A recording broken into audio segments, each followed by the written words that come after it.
یہ اسلام یہ ہے جس نے کہا قل هو اللہ احد اللہ الصمد لم یلد ولم یولد، کہو وہ اللہ ایک ہے، اللہ بے نیاز ہے، لم یلد نہ وہ کسی سے پیدا ہوا ہے، ولم یولد نہ اس سے کوئی پیدا ہوگا، اس سے کوئی لم یلد اس سے کوئی پیدا نہیں ہوا اور نہ وہ کسی سے پیدا ہوا۔ یہاں ختم ہو گئی بات۔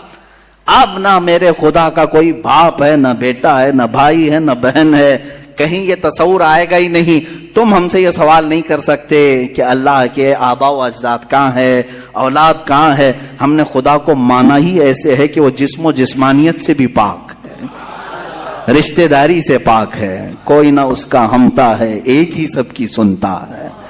یہ اللہ تبارک و تعالیٰ کے متعلق ہمارا یقین یہی ہے۔ عزیزان گرامی وقار، دور اور تسلسل کا جو قانون ہے، میں نے یہی بتایا کہ بعض لوگ اس چیز کے ذریعے سے بھی چاہیں تو ہدایت حاصل کر سکتے ہیں کہ کہیں تو جا کے ہمیں فل سٹاپ ہونا پڑے گا، کوئی تو ہے جو اینڈ ہے، اس کو کوئی پیدا کرنے والا نہ ہو، جا کر کے تمہیں ختم ہونا پڑے گا ایک نہ ایک جگہ، کہ کوئی تو ہے جو لاسٹ ہے، اس کو کوئی نہ پیدا کیا ہو۔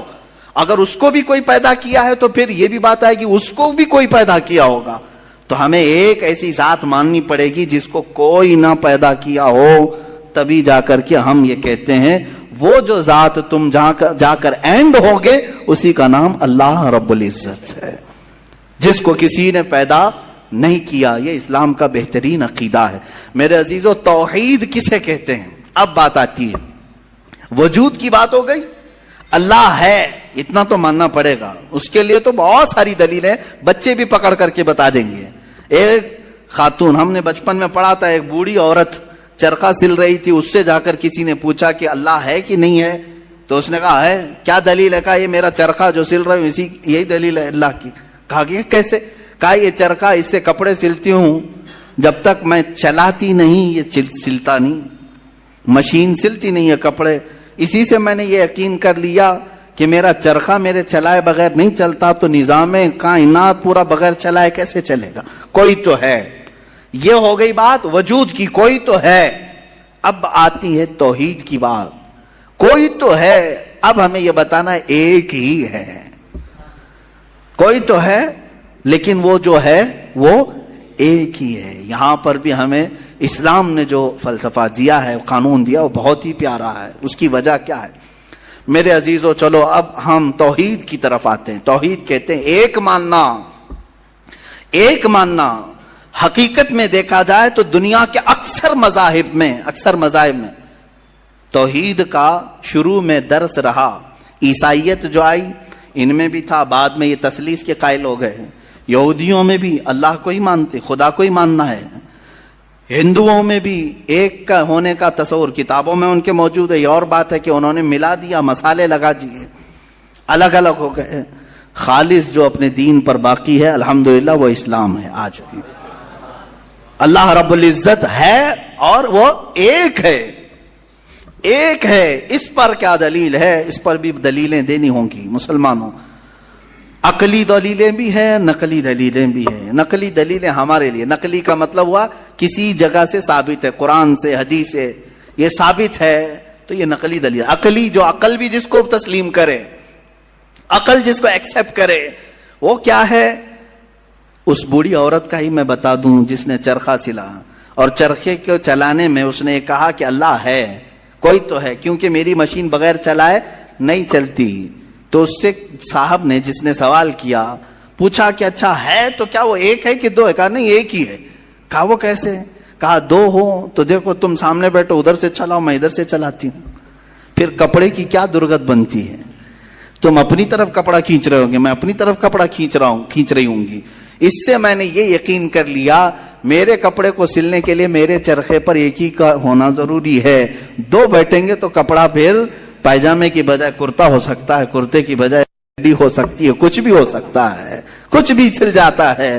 تو دو لوگ ایک مشین کو سلنے جائیں تو نظام درہم برہم ہو سکتا ہے، تو ایک پورے کائنات کا نظام اگر دو لوگ چلانے لگیں تو ایک دن ایک کہے گا نہیں میں آج بارش برساؤں گا، دوسرا کہے گا نہیں میں آج دھوپ ڈالوں گا، تیسرا کہے گا کہ نہیں میں آج چھاؤں ٹھنڈی پیدا کروں گا, تو یہ تو انہی کے درمیان جھگڑا ہوتا رہے گا. اسی لیے قرآن نے بھی کہا لو کان فیہما آلہۃ الا اللہ لفسدتا, اگر ان کائنات میں زمین و آسمانوں میں خدا کے علاوہ دو ہوتے تو ضرور اس میں فساد ہوتا, ضرور اس میں نظام درہم برہم ہوتا.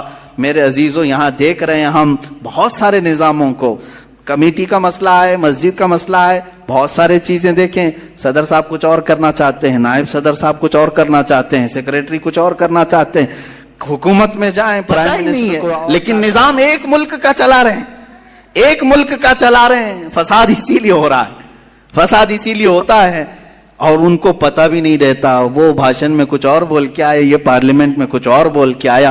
یہ سب ہماری مثالیں جو میں آپ کو پیش کر رہا ہوں, دیکھ کر کے سمجھنے کے لیے.